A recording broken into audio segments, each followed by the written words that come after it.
Good morning students. आज हम देखने वाले हैं क्लास 9 का चैप्टर नंबर 13 साइंस का। Okay, chapter number 13 disease and it's causes, मतलब बीमारियां क्या होती है और उस बीमारी होने की वजह से होता क्या है एक्चुअल में, वो देखेंगे। Now topic number 13.2.1, what does disease look like. Disease, बीमारियां दिखती कैसी है।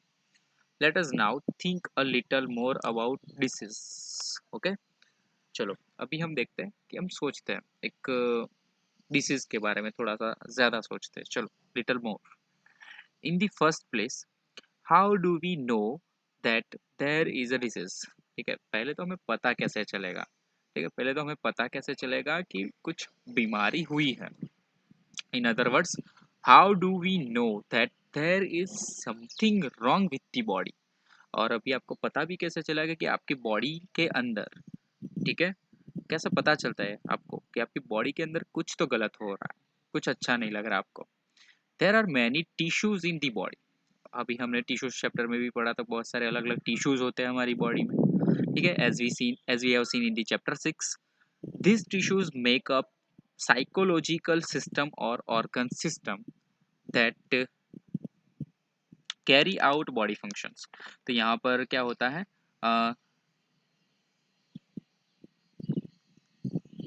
चलो, यहाँ पे जो टिश्यूज होते हैं वो क्या करते हैं कि साइकोलॉजिकल फिजियोलॉजिकल सिस्टम जो होती है या फिर ऑर्गन सिस्टम जो होती है वो कैरी आउट करते हैं और बॉडी के फंक्शंस अलग अलग काम करते रहते हैं। कौन? टिश्यू। टिश्यू का काम क्या? अलग अलग ऑर्गन में अलग अलग टिश्यू रहते हैं। अलग अलग टिश्यू अलग अलग हर एक बॉडी का हर एक काम करेंगे। So the digestive system has the stomach and intestines, and it helps digest food taken in from out the body. And the musculoskeletal system, which is made up of bones and muscles, hold the body parts together and helps the body move. इतने सारे function दिखाए। देखो, पेट की बात की गई, stomach की। अब जो स्टमक है वो स्टमक क्या करेगा? फूड लेगा, ठीक है, फूड को डाइजेस्ट करवाने का काम करेगा। फिर जो मस्क्यूलोस्केलेटल सिस्टम है तो उसका काम क्या है? तो मस्क्यूलोस्केलेटल सिस्टम का काम ये है कि जो बॉन्स है, जो हड्डियां है, उनको जोड़ के रखने का और आपकी मूवमेंट करवाने का काम। ठीक है, बॉडी का हलन चलन, आगे पीछे होने का सारा काम, ये सारा काम कौन करता है?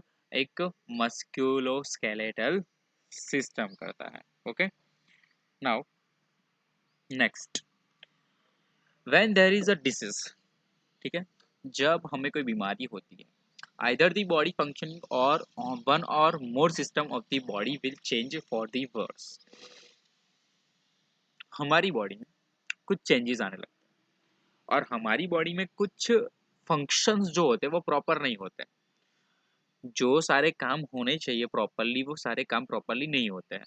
This change give rise to symptoms and signs of disease. और ये जो चेंजेस होते हैं, किसमें? बॉडी के फंक्शन के अंदर जो चेंजेस होते हैं वो चेंजेस हमें क्या देते हैं? हमें क्या दिखाते हैं कि भाई नहीं, ये एक सिम्टम है कोई बीमारी का। ठीक है, बीमारी हुई है आपको, इसलिए आपका बॉडी फंक्शन कंप्लीटली काम नहीं कर रहा है। Symptoms of disease are the things we feel as being wrong. So we have a headache, we have cough, we have loose motion, we have wound with pus. These are all symptoms. यहाँ पर क्या होता है कि बहुत सारे disease देखने को मिलता है, जैसे कि आप बहुत गलत फील करने लगते हो, बहुत गंदा फील करने लगते हो, जैसे कि सर दर्द होने लगता है, भारी भारी सा, कफ होने लगता है आपको, लूज मोशन हो जाए। ठीक है, तो ये सारे सिम्टम्स है। क्या है? सिम्टम्स। कुछ न कुछ ऐसी चीज, ऐसे चेंजेस आने लगता है आपके बॉडी में, ठीक है, कि ताकि आपको पता चले कि आप बीमार हो या फिर किसी चीज से पीड़ित हो रहे हो। This indicate that there may be a disease. तो ये चीज हमें दिखाती है कि क्या होगा, यहाँ पर डिसीज हुआ होगा, but they don't indicate what the disease is. But देखो, हम इंडिकेट नहीं कर पाते, अगर हमें पेट में दर्द हो रहा है, हमें पता चलेगा पेट में दर्द हो रहा है, पर क्यों हो रहा है नहीं पता। But they don't indicate that what the disease is, okay. इसलिए यहाँ पे लिखा है कि हम पता नहीं कर पाएंगे हमें कौन सी पर्टिकुलर बीमारी हुई है। For example, a headache may mean just examination stress, or very rarely it may mean meningitis or any of dozen different diseases.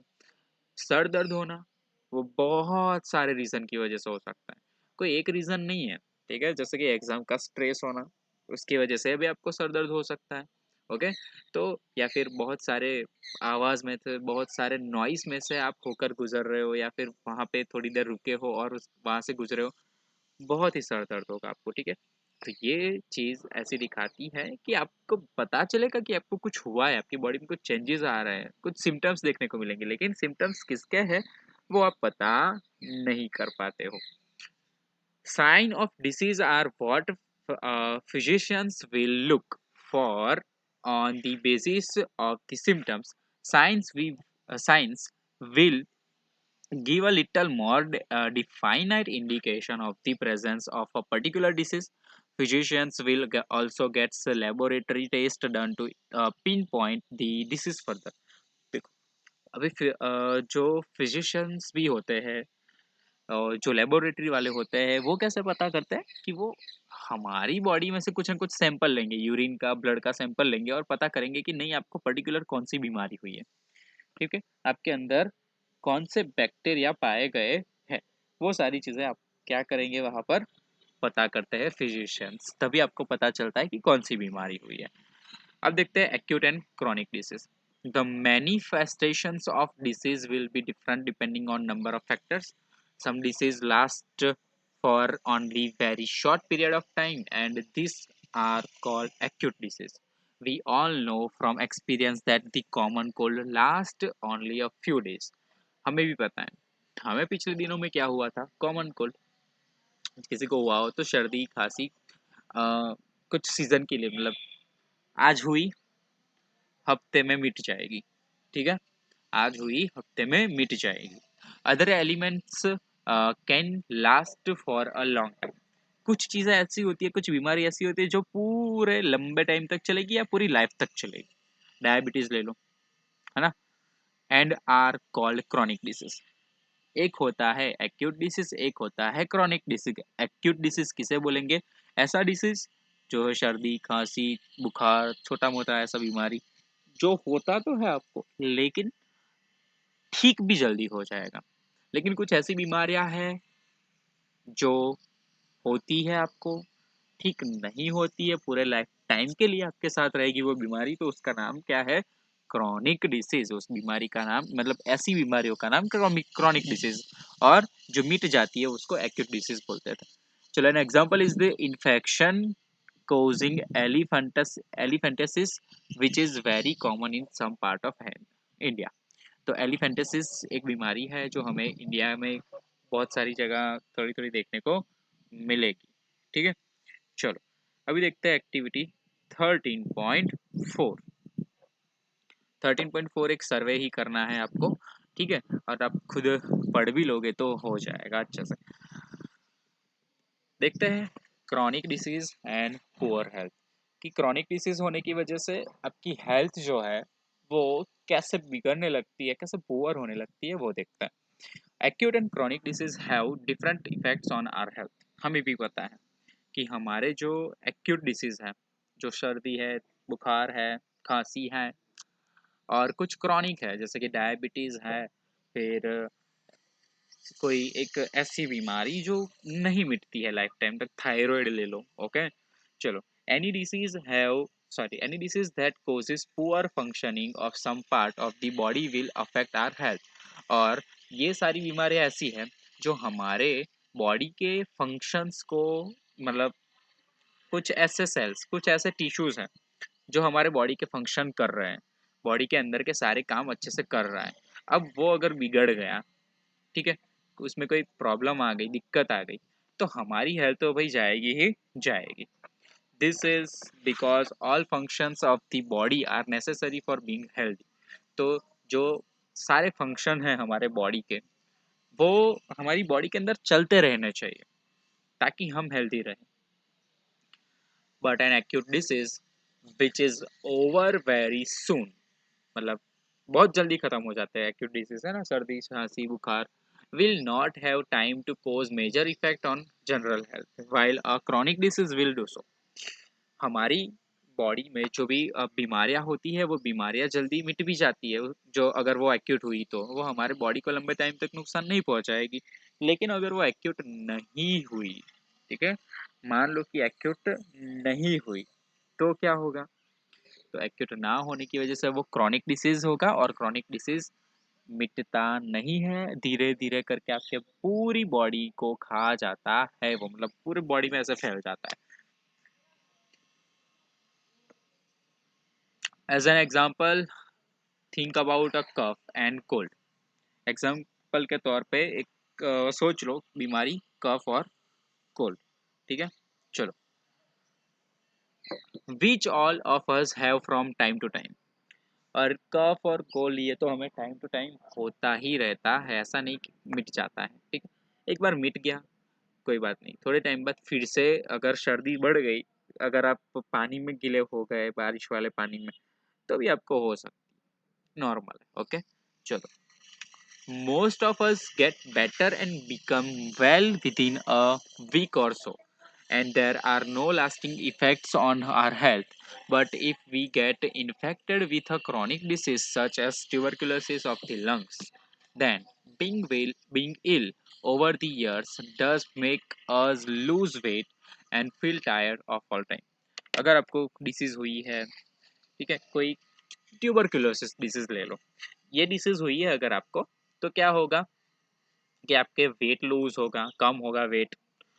फिर आप टायर्डनेस फील करोगे, ठीक है, मतलब आप थकान ही अनुभव, थकान का ही एक्सपीरियंस करते रहोगे, थकान आप में से जाएगी नहीं। We may not go to school for a few days if we have an acute disease. हमें भी पता है, अगर सर्दी हो गई खांसी हो गई तो हम स्कूल नहीं जाएंगे, एक दो दिन, 3 दिन, ठीक है, पूरा हफ्ता।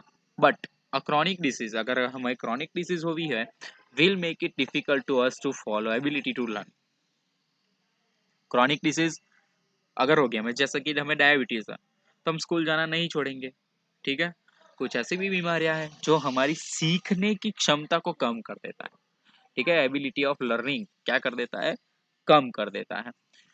इन other words, we are likely to have prolonged general poor health if we have a chronic disease। Chronic disease therefore have very drastic long term effect on people's health as compared to acute disease। तो acute disease जितने time तक रहता है उससे ज़्यादा time तक रहने वाली जो बीमारी है वो है हमारी chronic disease। चलो, अब देखते हैं कि causes of disease, की डिसीज होने की वजह क्या होती है। What causes disease? ओके, ये टॉपिक से हम स्टार्ट करते हैं। Okay, causes of disease। what causes disease, कि भाई ऐसे तो कौन से रीजन हैं जिसकी वजह से बीमारी होती है। when we think about causes of diseases, we must remember that there are many levels of such causes। let us look at an example। if there is a baby suffering from loose motions, we can say that the cause of the loose motion is probably an infection। तो हमने क्या देखा, एक example लिया, एक बच्चे को हुआ है लूज मोशन। अब वो लूज मोशन हुआ है किसकी वजह से, तो हुआ है समझो कि कोई इन्फेक्शन लगने की वजह से, ठीक है। But the next question is where did the infection come from.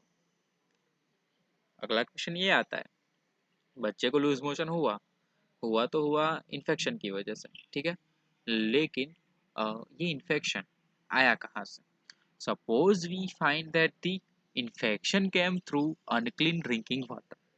समझो कि ये जो इन्फेक्शन आया है वो कहाँ से आया है, कोई अनक्लीन ड्रिंकिंग वाटर से आया है, मतलब ऐसा पानी जो बहुत ही गंदा है, ठीक है, जिसमें ये सारे बैक्टीरियाज देखने को मिलते हैं। और उन बैक्टीरियाज की वजह से, उन बैक्टीरियाज की वजह से हमें क्या होती है, बीमारियां होती हैं। चलो, suppose we find that the infection came through unclean drinking water, but many babies must have had this unclean drinking water. लेकिन उस एरिया के जो जो भी बच्चे थे, जितने भी बच्चे थे, सभी बच्चों ने यही पानी पिया, गंदा पानी। लेकिन किसी ही बच्चे को, किसी एक दो ही या तीन बच्चे को ही हुआ क्या, लूज मोशन हो गया। So why is it that one baby develop loose motion? यहाँ पे एक ही बच्चे की बात की गई है, तो एक ही बच्चा ले लेंगे कि एक ही बच्चे को क्या हुआ है, लूज मोशन हुआ है। जबकि पिया था सारे बच्चों ने पानी, ठीक है, वो गंदा पानी सारे बच्चों ने पिया था, लेकिन हुआ किसी एक को ही loose motion.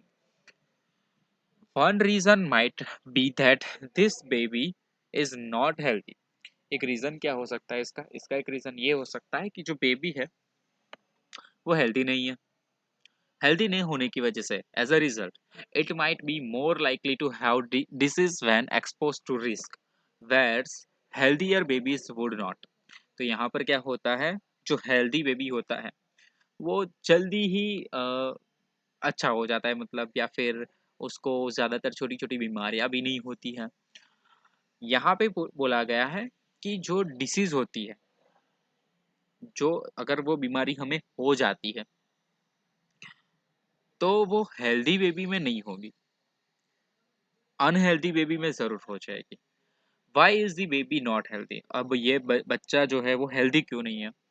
Perhaps because it is not well nourished and does not get enough food. कि भाई बच्चे को अच्छी सी परवरिश नहीं मिली, परवरिश भी नहीं मिली अच्छी सी, और अच्छा खासा नरिशमेंट भी नहीं हुआ उसका, ठीक है। चलो, फूड भी अच्छा नहीं मिला, खाने को भी अच्छा नहीं मिला। So lack of good nourishment becomes a second cause of the disease. दूसरा रीजन ये हो सकता है लूज मोशन का। पहला तो गंदा पानी था, दूसरा ये हो सकता है कि अच्छे से खाना नहीं दिया गया है, अच्छे से देखभाल उसकी नहीं की गई है। ओके, चलो, तो अभी आगे देखते हैं कि so lack of good nourishment becomes a second cause of disease. Further, why is the baby not well nourished? Perhaps because it is from a household which are poor. यहाँ पर ऐसा बताया गया है कि ये जो बच्चा था वो इसलिए हेल्थी नहीं रह पाया, उस इसलिए उसको अच्छा फूड नहीं मिला, इसलिए उसकी हेल्थ कम रह गई या फिर अच्छी नहीं रही, क्योंकि वो एक गरीब घर से था। क्योंकि हमें भी पता है आज चीज़ें बहुत महंगी हो गई है, तो गरीब घर के लोग जो है वो सारी चीज़ें अफोर्ड नहीं कर सकते जो बच्चे को खिलानी चाहिए या बच्चों को ज़रूरत है। तो वो सारी चीज़ें बच्चे को मिली ही नहीं, इसलिए वो पुअर हेल्थ ही रह गया बच्चा। It is also possible that the baby has some genetic difference that makes it more likely to suffer from loose motion when exposed to a pathogen. Okay, तो एक दूसरी पॉसिबल चीज क्या हो सकती है कि बेबी का जो जेनेटिक डिफरेंस है, ठीक है, वो डिफरेंस अगर ज्यादा हो जाए, बढ़ जाए, तो भी ये सफर कर सकता है लूज मोशन से, मतलब इसको सामना करना पड़ सकता है लूज मोशन का, और इसको कौन सा बीमारी हो जाएगा, pathogen. Without the pathogen, the genetic difference or the poor nourishment alone would not lead to loose motions, but they do become contributory causes of the disease. Why was there no clean drinking water for the baby? तो वहाँ पर अच्छा पानी क्यों नहीं था पीने के लिए, बच्चे के लिए? Perhaps because the public service are poor where the baby's family lives. तो बेबी जहाँ पे रह रहा था वहाँ की जो म्यूनिसिपलिटी होती है, ठीक है, म्यूनिसिपलिटी वाले, मतलब नगर पालिका वाले, और जो भी है जो पानी प्रोवाइड करते हैं, वो पब्लिक सर्विस अच्छे से नहीं मिलती है वहाँ पे, इसलिए पानी गंदा आया। सो पोवर्टी और lack of public service become third cause of the baby disease. Baby को अब लूज मोशन हो गया है, उसके पीछे तीसरा रीजन ये हो सकता है कि भाई गरीबी और लेक ऑफ पब्लिक सर्विस, और पब्लिक सर्विस में थोड़ी कमी रह जाना। And it will now be obvious that all disease will have immediate causes and contributory causes. Also, most disease will have many causes rather than one single cause. तो बहुत सारी बीमारी ऐसी है जिसमें एक ही कारण हो सकता है, या फिर बहुत सारी बीमारी ऐसी होती है जिनके पीछे बहुत सारे रीजन हो सकते हैं, ठीक है। चलो, तो आज का लेक्चर आपका यही एंड होगा। अभी आपका जो 13.2.5 टॉपिक है वहाँ से आपका कंटिन्यू रहेगा नेक्स्ट लेक्चर में। ओके।